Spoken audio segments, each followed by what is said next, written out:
Hi everybody, welcome back to my channel. So today is another post-healing narcissistic abuse video.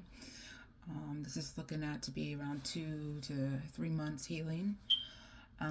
Just getting over the holiday season. Today, if you're watching, is actually New Year's Eve. I figured I would do a post-healing video on the last day of the year to kind of like reflect and go through everything that I have been through within this last year. I'm really looking forward to what the new year has to bring. I'm excited for the healing process to continue. I'm not fully there, obviously. You know, it takes a long time to deal with 12 years of abuse that you've rendered with being physical abuse, sexual abuse, mental, emotional abuse, all of that. It takes a long time to heal, but I am working on myself, and with God's help and with all the positive people that I have in my life helping me and encouraging me and supporting me, I know that I will get through this. The holidays have never really been easy for me. All of my memories that I have of the holidays have actually been not the best. The last time I ever spent a Christmas with my family in my hometown was about 9 years ago. And it was with my grandmother, who was like a mom to me. She was almost more than a mom to me than my own mother. That was the last Christmas that I ever got to spend with her because she died the following year before Christmas hit, right before Thanksgiving. And so for me, this year was really hard because of that, not being able to spend Christmas with her and having her here.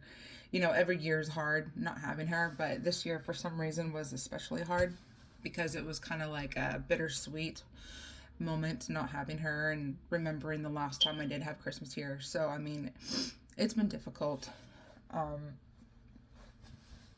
It was also difficult having to share Christmas with my kid's dad. He came and he stayed here on that Friday and stayed here until the following Tuesday, which was very uncomfortable for me, to say the least. The only reason why I allowed him to stay at my house was for my kids and my kids only. He did manipulate me to get him to stay and be okay with him staying. He told me that basically I was a POS mom because I had not provided my kids with a bunk bed or dressers for their room, which they had a closet and they had plastic dresser totes that they could put their clothes in, but apparently that was not good enough for them. They had a mattress with blankets and everything. They had a bed. They had their needs, but apparently that wasn't good enough either. So their dad had said that he needed to stay at my house because the money he would be spending on a motel, he'd be spending on a bunk bed and stuff, but for the kids. So it's either I allow the girls to have a bunk bed at his expense, or I have them go without. And he's like, I don't know when you're going to provide those for them. I don't know when you're going to do that. And so since they need that, you need to let me to do this. And of course, he tells me this in front of the kids. So in turn, before I even get a chance to answer or say my piece about that, they're telling me, Mom, you gotta let Dad stay. We really need a bed. We really want Dad to stay. Like, just let it happen. And of course, because I don't want to break my kid's heart on Christmas and I don't want to make a bad situation worse, I have the generosity of my heart, let him stay. And it was uncomfortable. One of the days, he actually took our kids up to a bigger city that's 2 hours away, and they stayed overnight, which was fine. They can do that with their dad all they want. It's just that it was kind of rough, you know, being alone on Christmas. It was around Christmas, my sister was gone. It was literally just me and my Yoda at the house. Which, don't get me wrong, I love my peace and quiet. I really do. But the one time of the year that you really don't want to be alone, and I'm already dealing with like mixed emotions. I just really wanted to have my kids, and I didn't really get that. They did come back on the following day, and I did have them, but it wasn't like I got to have them by myself, for the holidays, because their dad was here and taking up majority of their time. They were playing video games the whole time with their dad or doing whatever, and that was fine because, that was their dad. They don't get to see him as often as they see me, but still, it was sad. Christmas Eve was awkward. My sister had left, and so it was just me, my kids, and their dad at the house. And I didn't really plan on wanting to do a dinner or anything like that. And so they decided they wanted to go out to dinner. Well, I guess I got invited. And it was just awkward because we had to go on a road trip because we had to go to a different town to go to where they wanted to go. So I had to ride with them, and it was very uncomfortable. And then we had dinner, and I was basically forced into sitting next to my kid's dad. I felt very weirded out. Like, I can't be around him for long periods of time without getting PTSD moments or getting anxiety. And I may not show it inside, but I get really, really bad anxiety, and I'm very, very uncomfortable. And I was already like all out of sorts already. And so just to have that happen was like weird to me. He kept on throwing things out about our past relationship, about things that happened, like trying to reminisce, and I just didn't want to hear it. It would make me feel uncomfortable. I'm like, leave the past in the past. I'm trying to move forward. We're all trying to move forward here. We don't want to talk about the past. It was almost like he was trying to get back together and try to make so that we both wanted to get back together or whatever. But I'm at a place right now that'll never happen. I can't go back. I'm not going to put myself in that situation again with abuse. All of my romantic feelings that I once had from him, completely gone. I can't ever get over the stuff that he had done to me. And it just makes it even more uncomfortable when he's bringing all the good times up, because honestly, they weren't really that great. But yeah, I knew what he was trying to do. There was multiple times when he was at my house where he would walk in on me in my room. He'd watch me outside the door while I was changing, like uncomfortable stuff. Like, he knew what I was doing, but he was doing it anyways. He has gotten pretty obsessive now, wanting to know where I'm going, where I'm at, how long I'm going to be there. When I go for walks, he wants to know exactly where I'm walking to and how far and the area, because he's just being obsessive like that. He has no reason to even know where I'm going, but yet he's still digging to try and find out.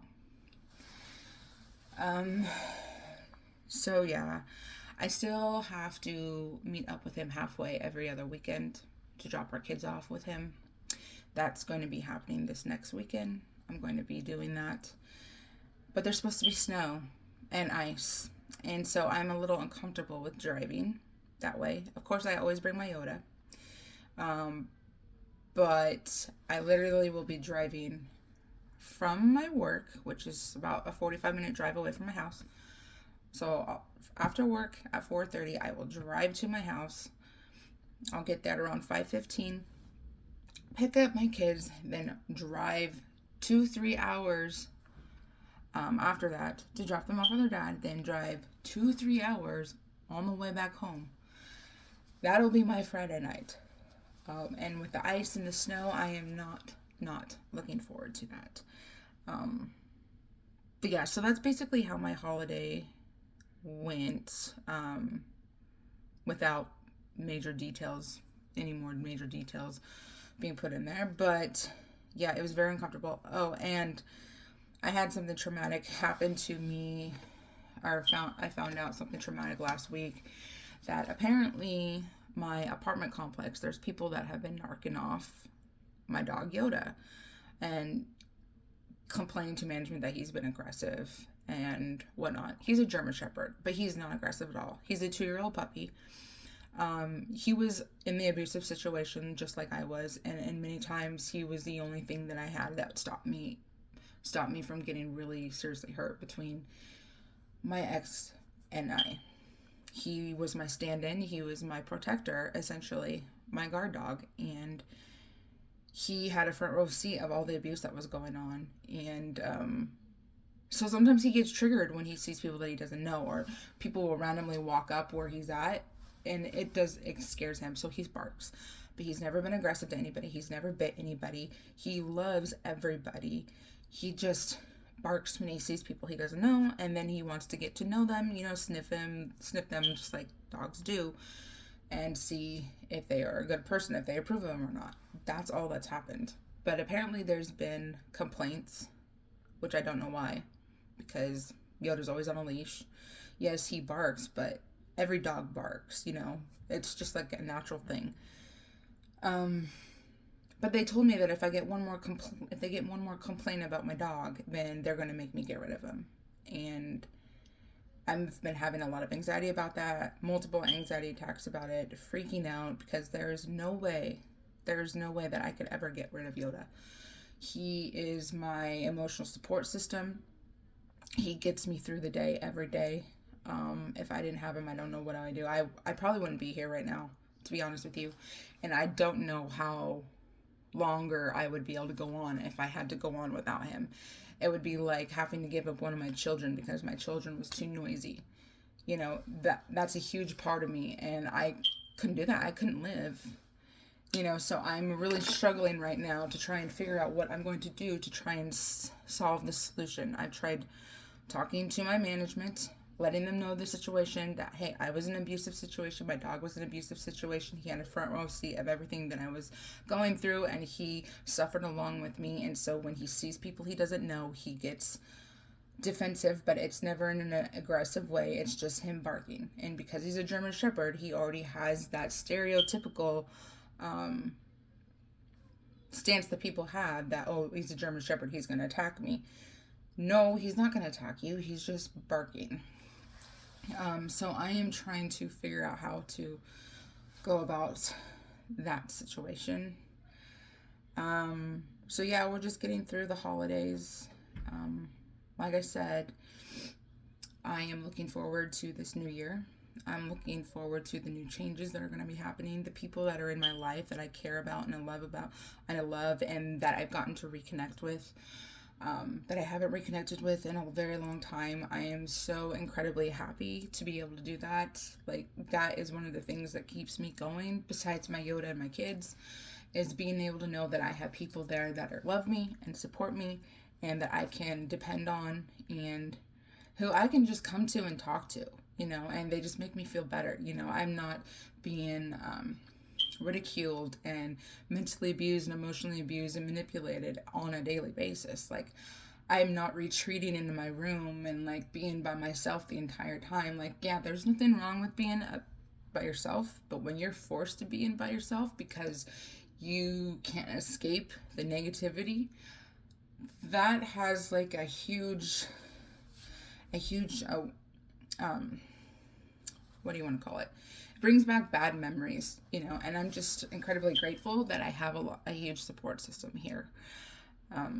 It really means a lot to me, and I love each and every one of them.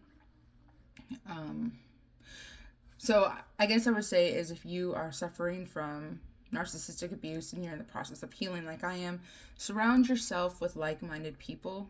Surround yourself with people that that love you and that you love, that you can count on, that you can trust, that care about you, and that they genuinely care about you and have your best interests at heart. Stick to those people and cling to them. Don't be too clingy.